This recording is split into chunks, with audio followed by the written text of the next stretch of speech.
Bienvenidos al cafecito en esta mañana de hoy. Qué alegría como siempre que ustedes estén con nosotros y por supuesto que el contenido siempre procurará educarnos a todos porque aprendo un montón en este espacio y hacerlo en compañía de ustedes siempre será mucho más agradable. En esta oportunidad recibimos a la doctora Verónica Locor Grullón, quien es médico internista y gastroenteróloga, pero que además viene a hablarnos de una realidad cada vez más constante en nuestro país. Pacientes con problemas intestinales crónicos, enfermedades intestinales crónicas que a veces, no sé, las personas pudieran malinterpretar, confundir con otros síntomas hasta que se logra este diagnóstico, pero de inmediato. Los buenos días, doctora Verónica. Muy buenos días, Ileana. Un gusto estar aquí con ustedes compartiendo una vez más aquí en el cafecito. Gracias, doctora. Y bueno, iniciemos de inmediato con un tema que a mí me genera mucha preocupación porque, por lo que he sabido, de hecho por situaciones recientes,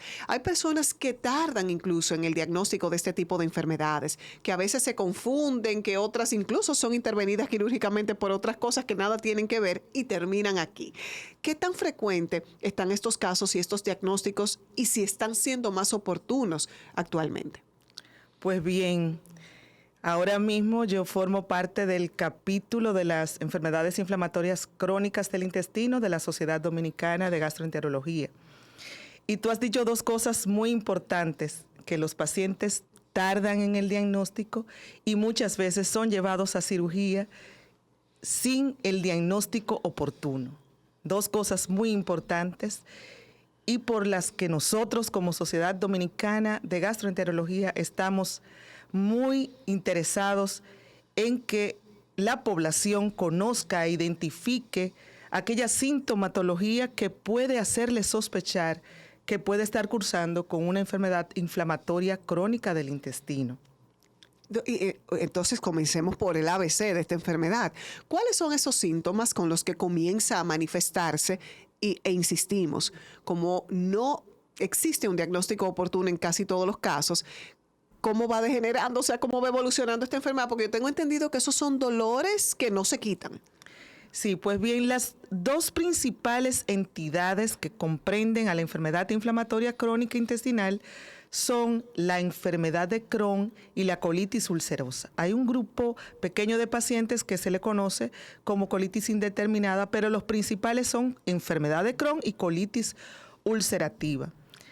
Los síntomas principales de una u otra pueden variar en algún sentido. Por ejemplo, los pacientes que tienen colitis ulcerativa suelen presentar más diarrea y una diarrea que generalmente está acompañada de sangre, de mucus, de aumento del número de veces en las que las personas van al baño. Esas personas que están padeciendo muchas veces esta entidad necesitan inmediatamente cuando van a un lugar identificar dónde está el baño, porque tienen que estar constantemente yendo al baño. Y otra cosa es que se aíslan socialmente, porque el que tiene una situación de esa naturaleza quisiera no ir ni de visita a una casa, claro, porque tiene que estar pidiendo constantemente dónde ubicar el baño. Otra situación es que los pacientes pueden presentar también dolor abdominal, como tú bien has dicho. Tanto en enfermedad de Crohn como en colitis ulcerosa, el paciente puede presentar dolor abdominal. En la colitis puede haber más tenesmo rectal, sensación de querer ir al baño siempre, de dolor, también a nivel rectal. También esos pacientes pueden tener, principalmente en enfermedad de Crohn, pérdida de peso, sensación de masa abdominal, sobre todo a nivel del lado derecho, de la parte inferior del abdomen, lo que conocemos médicamente como la fosa ilíaca derecha, una sensación de masa. Pero ambas entidades, sobre todo la enfermedad de Crohn, puede afectar todo el tracto gastrointestinal, desde la boca hasta el ano. Y la afectación puede ser de todas las capas del intestino, desde la parte interna, conocida como mucosa, hasta la última capa, que es la serosa. En la colitis ulcerosa, principalmente se afecta lo que es la mucosa y es afectación colónica. Ambas entidades pueden tener también manifestaciones extraintestinales. Dígase, puede haber lesiones a nivel de la piel, como algo que conocemos como el eritema nudoso, el pioderma gangrenoso. Afectación también puede haber articular. Los pacientes tienen dolor a nivel de las articulaciones, pueden tener dolores en la cadera, sacroileitis, pueden tener afección ocular.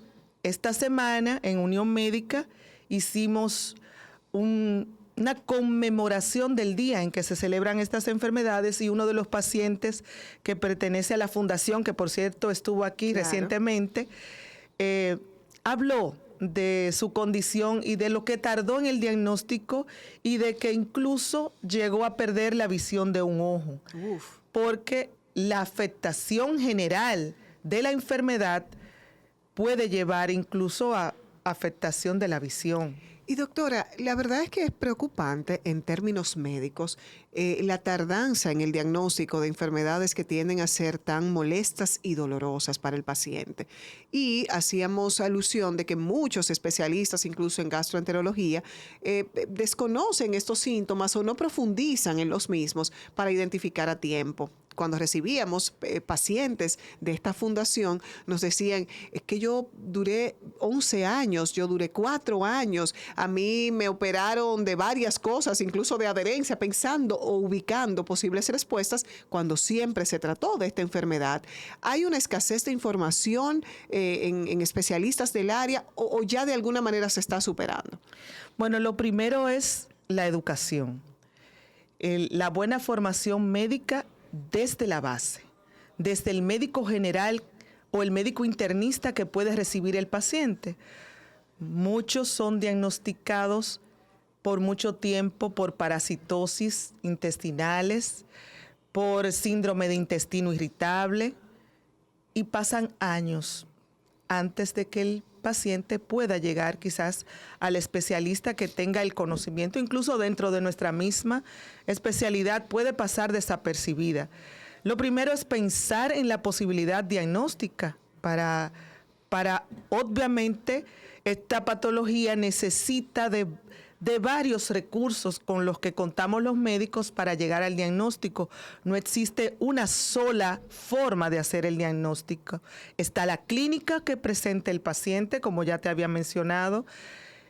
Está los recursos de laboratorio. El paciente puede presentar anemia, puede tener trastornos de mala absorción, déficit de vitamina, por ejemplo, D. Puede tener elevados los marcadores inflamatorios como la proteína C reactiva, la eritrosedimentación, que aunque no son marcadores específicos de la enfermedad, ante una clínica y estos marcadores elevados puede elevar la sospecha. Tenemos otros marcadores como la calprotectina fecal, que es una proteína derivada de los neutrófilos. Cuando hay mucha inflamación, sobre todo en colitis ulcerativa, suele estar elevada y es una muy buena herramienta esta prueba porque nos puede ayudar desde el médico general a diferenciar esa sintomatología crónica de un paciente de un síndrome de intestino irritable que generalmente no eleva esta prueba. Si encontramos que un paciente tiene, por ejemplo, clínica, tiene el hemograma con signos de anemia, por ejemplo, aunque no todos los pacientes pueden tener anemia, marcadores inflamatorios elevados y una calprotectina fecal por encima de 200, 250, tú puedes sospechar que tiene una enfermedad inflamatoria y ya amerita otro tipo de estudios, como sería la colonoscopía. En el caso de enfermedad de Crohn hay que evaluar toda la extensión de la enfermedad, desde la boca hasta el ano, y importante es que los gastroenterólogos que quieran investigar esta patología deben completar muy bien la colonoscopia hasta la parte final del intestino delgado, a nivel del ilion terminal, porque muchas veces yo, por ejemplo, tuve esta semana una paciente que tenía antecedentes familiares, que es muy importante, tenía clínica, y acudió que quería una evaluación y hacerse una colonoscopia. yo en todo el trayecto del colon estaba limpio, totalmente normal. Pero, sorpresa, cuando entro al ilion y hago la ilioscopia, estaba lleno de úlceras que son características de la enfermedad de Crohn. Wow. Bueno, nosotros tenemos que seguir hablando de este tema y sobre todo porque cada vez es un número mayor de pacientes que se identifican con esta enfermedad y eso conlleva tratamientos bastante costosos que incluso implican medicamentos de alto costo. Sobre esta y otras realidades estaremos hablando en esta conversación con la doctora Verónica Locuar aquí en el Cafecito de hoy. No se lo pierdan. Continuamos en esta conversación con la doctora Verónica Locuar, internista gastroenteróloga, y hoy estamos dedicando este espacio para informar y para educar sobre sobre estas enfermedades crónicas del intestino y es algo que compromete mucho la calidad de vida del paciente, de otros tantos que ni siquiera han sido diagnosticados. ¿Cuál es la realidad en la República Dominicana de diagnósticos y de personas que han sido diagnosticadas con esta enfermedad y otras que quizás ni siquiera conozcan que están padeciéndola? Sí, pues bien, el Ministerio de Salud Pública tiene más de 500 pacientes registrados con la enfermedad. Un grupo pertenecen, más de 270 pacientes, a la enfermedad de Crohn y la otra parte restante a la colitis ulcerativa. Pero cada día más, debido a la mejoría en el diagnóstico oportuno, se están descubriendo más pacientes que padecen la entidad.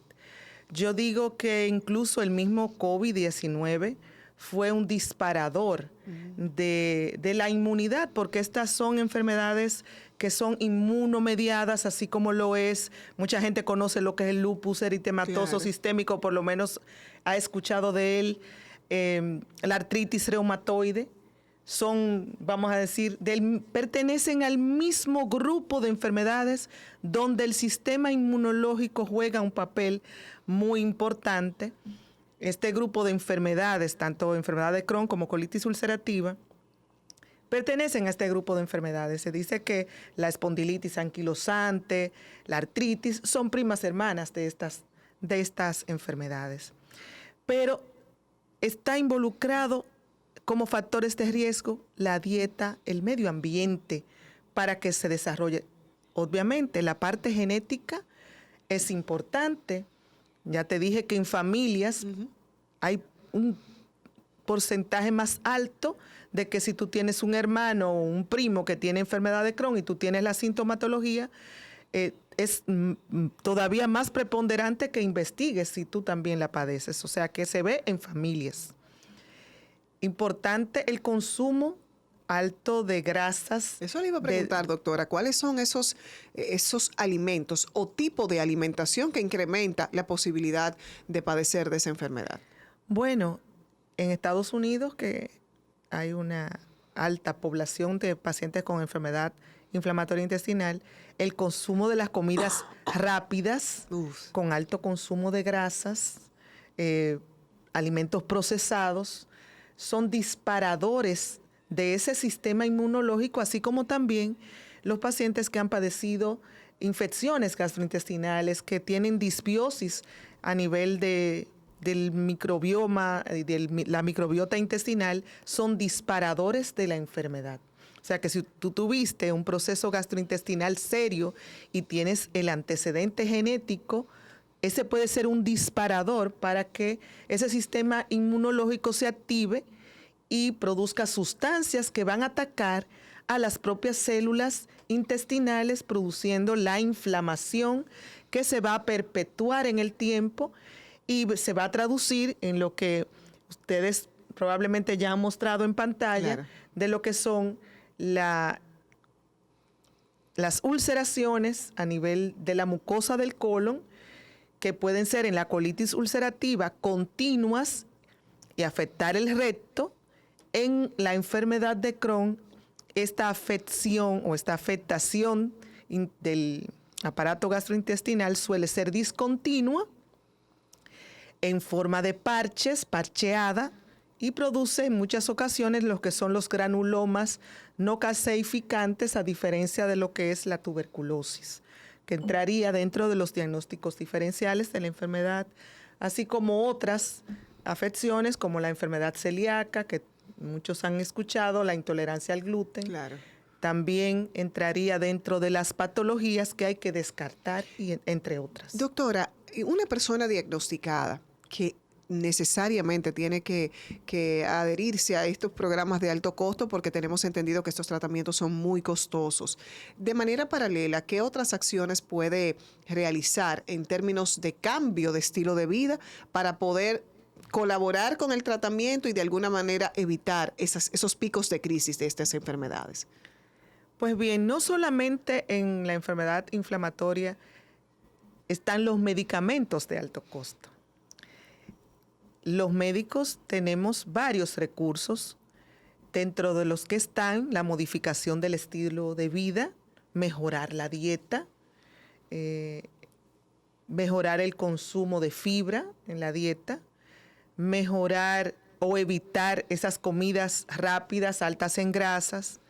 Es importante evitar los alimentos procesados, pero en base a los recursos médicos, para inducir a la remisión de la enfermedad, tenemos en primera línea los esteroides, que sabemos cómo utilizarlos. Tenemos también el apoyo nutricional con vitaminas, con suplementación de calcio, de vitamina D, de hierro cuando el paciente lo amerite, de vitaminas del complejo B, de ácido fólico. También tenemos las tiopurinas, tenemos los inmunomoduladores como la azathioprina, el metrotexate, y ya descalando la enfermedad hacia medicamentos que a veces incluso es necesario utilizarlos desde el principio porque el paciente puede llegar en estadios ya avanzados de la enfermedad por aquello de la tardanza en el diagnóstico que tú bien mencionabas. Tenemos pacientes que llegan a nuestra consulta que han perdido 10 años en el diagnóstico y ya llegan con las complicaciones, por ejemplo, de una enfermedad de Crohn, donde puede haber desde la inflamación, áreas de estenosis o lo que son estrecheces a nivel de la luz intestinal, fístulas, que es la comunicación del intestino con otra parte del mismo intestino o de la piel o de otro órgano, e incluso pacientes que pueden, en el caso más frecuente incluso de la colitis ulcerativa, de evolucionar hacia un cáncer de colon. Wow. Entonces, importante pensar en la patología, hacer el diagnóstico a tiempo, pero los pacientes también asistir donde médicos que realmente se apasionen por esta patología, porque son pacientes que necesitan de la atención y que muchas veces estas complicaciones pueden disminuir su calidad de vida, pero también la calidad no solo del paciente, sino del médico que lo atiende. Sí. Y se necesita de mucho amor y paciencia para asistir a estos pacientes. Bueno, nosotros pausamos y al regreso hablamos de un congreso que procura justamente eso, educar al paciente, a sus familiares sobre esta enfermedad y al médico en general para poder dar una asistencia más oportuna. Todas estas informaciones al regreso de la pausa. Bueno, continuamos en la entrega del cafecito de hoy, en esta conversación que es sumamente importante, porque todo lo que tenga que ver con llevar información y educación, y sobre todo con enfermedades por las que muchos años se tardó el proceso de identificación justo por la escasez de información, esta es una plataforma en donde procuramos sumar en ese sentido. Doctora, si bien hay muchos retos todavía de cara a estas enfermedades, sobre todo en el diagnóstico a tiempo y en el tratamiento propio de la enfermedad, evitar que la gente llegue tarde cuando probablemente ya ese paliativo, esa parte paliativa habría pasado. Pero también hay un tema con los seguros, doctora, que no es exclusivo de las enfermedades inflamatorias intestinales, pero que como resultan tan costosas, tiene implicaciones directas. ¿Cómo está ese tema y qué podemos mejorar en ese sentido? Pues bien, es un tema un poco a veces difícil de manejar, por eso existe lo que es la fundación de pacientes que tienen la enfermedad inflamatoria intestinal, porque ellos mismos se dieron cuenta de que necesitaban unirse sobre todo aquellos pacientes que necesitan los medicamentos conocidos como biológicos o de alto costo, ya en aquellos pacientes que tienen una evolución crónica de la enfermedad o complicaciones derivadas de la misma. Entiendo que tanto el gobierno, que tiene su participación, pero también esos pacientes, muchos son contribuyentes o lo son sus familias. Debe llegarse a un acuerdo, a una mediación entre las partes para que exista una cobertura para esos pacientes, porque es muy injusto, por ejemplo, que un paciente que tú sabes que necesita ese medicamento biológico de alto costo y que tenga que tardar un año para ser incluido en el programa. Y es penoso porque a medida que el paciente tarda más en recibir la terapia, más complicaciones puede tener, puede necesitar incluso llegar a cirugía, pueden tener la necesidad de realizarse ileostomías, que es abocar el intestino a la pared abdominal, comenzar a evacuar por la barriga. Entonces es un tema en las mujeres, por ejemplo, tanto en hombres como en mujeres, pero es un tema que obviamente es una decisión que incluso es difícil de tomar. Es importante llegar, tanto como gobierno, con las ARS, para que estos pacientes tengan más oportunidad de recibir terapias a tiempo. Y la salud es un derecho universal de la que todos los dominicanos deben ser partícipes. Y qué importante hacer este llamado, porque resulta muy oportuno que ahora con la conformación a partir del 16 de agosto de nuevas cámaras altas y bajas, quizás tengamos la suerte de que finalmente esa ley de seguridad social pueda ser revisada y actualizada. Y de la mano con los especialistas que conocen, señores, del 2001 al 2024 es mucho lo que ha llovido, y no solamente el tema de costos, sino también el tema de nuevas enfermedades, de patologías y de manifestaciones. Y de nuevos medicamentos. Exactamente. Entonces, ojalá, y aquí el llamado en conjunto con la doctora Verónica Locuar, a hacer una revisión profunda de esta ley que se supone debe protegernos a todos los dominicanos. Debe incluirse en el catálogo de servicios de las ARS. Es necesario que exista esa coherencia con lo que todos queremos, que es la salud. Entonces, no solamente probablemente para enfermedades inflamatorias crónicas del intestino, sino también para otras enfermedades inmunomediadas, artritis reumatoide, lupus, hepatitis autoinmune, pacientes cáncer también que... Claro, sobre todo. Y si comenzamos a nombrar, la patología ahora mismo del milenio. Claro, y que requiere esta atención inmediata, pero además sabemos que aunque ahora haya recursos que se han multiplicado en estas administraciones recientes, pero ha sido un tema de voluntad y tiene que haber una institucionalidad para todo esto. Doctora, me hablaba de este congreso que, corrijo, es un congreso de toda Unión Médica que estarán realizando para... ¿cuál es el tema principal? ¿Cuál es la intención de este congreso? Pues bien, sabes que la Unión Médica, que es una institución que es de Santiago, del Cibao, de todo el país, cada año realiza su congreso donde se evidencia lo que todos los días queremos hacer, que es cuidar la salud de nuestros pacientes desde la prevención hasta la última tecnología.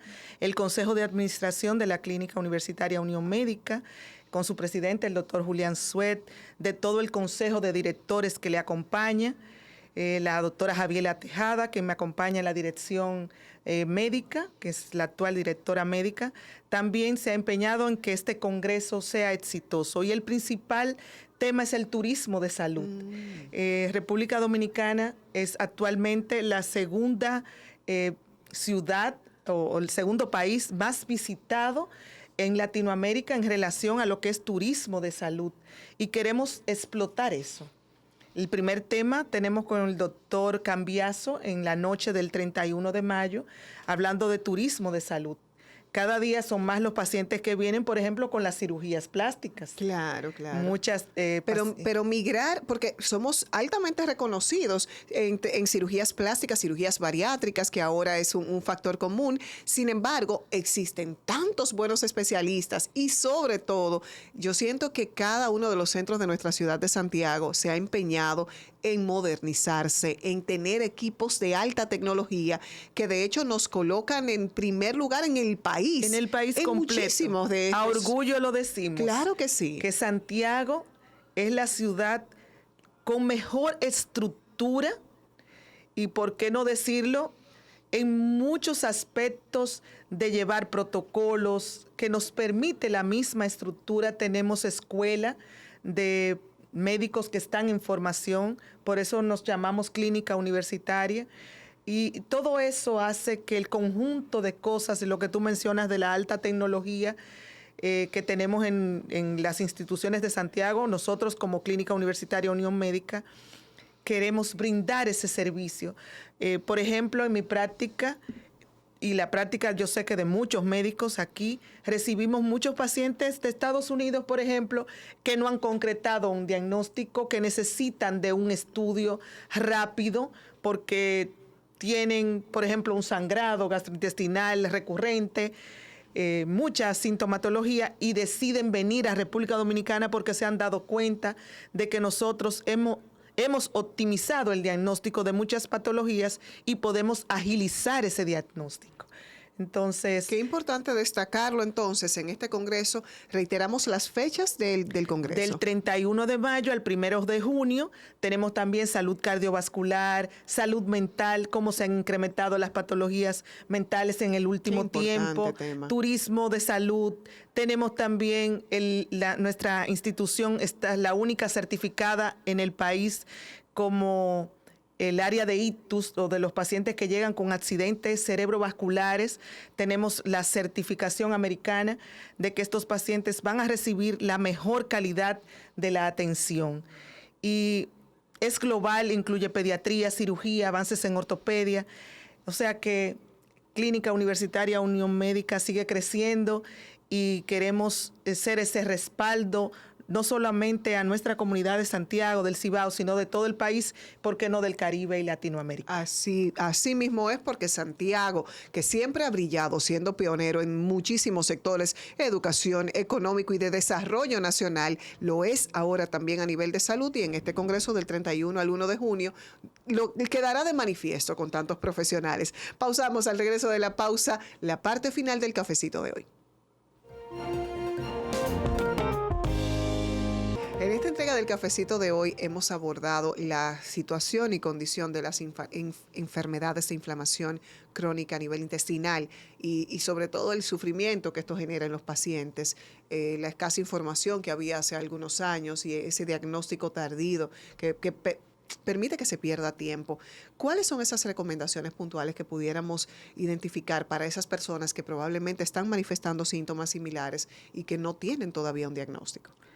Pues bien, lo más importante es, si tiene la sospecha, acuda a una evaluación al gastroenterólogo, que probablemente le va a indicar las pruebas necesarias para identificar su patología, donde probablemente necesite no solamente de la clínica del paciente, sino de estudios endoscópicos, de estudios de imagen, resonancias, tomografías, la ayuda de patología, que es el gold estándar para el diagnóstico de la enfermedad. O sea que es importante que usted sospeche que puede tenerla y que acuda a su evaluación del gastroenterólogo. La Sociedad Dominicana de Gastroenterología está interesada en mejorar el conocimiento de estas enfermedades y está en promoción permanente y haciendo educación continua, tanto a nivel de conferencias como de congresos médicos. Y a propósito de congresos médicos, Unión Médica tendrá su congreso, reiteramos la fecha. El 31 al 1 de junio, la Clínica Universitaria Unión Médica realiza su congreso anual con la participación de médicos internacionales y nacionales que disertarán acerca de patologías que van desde la salud cardiovascular, la salud a nivel de cerebro. Tenemos, como te dije, la acreditación internacional del área del ictus, salud mental, muy importante. Tenemos también a nivel de ortopedia, avances en medicina bariátrica, un sinnúmero de cosas que tenemos que ofrecer en nuestra institución clínica universitaria Unión Médica. Y para finalizar, doctora, ¿en qué nivel, en qué torre está su consultorio en Unión Médica para las personas que quieran consultar con usted?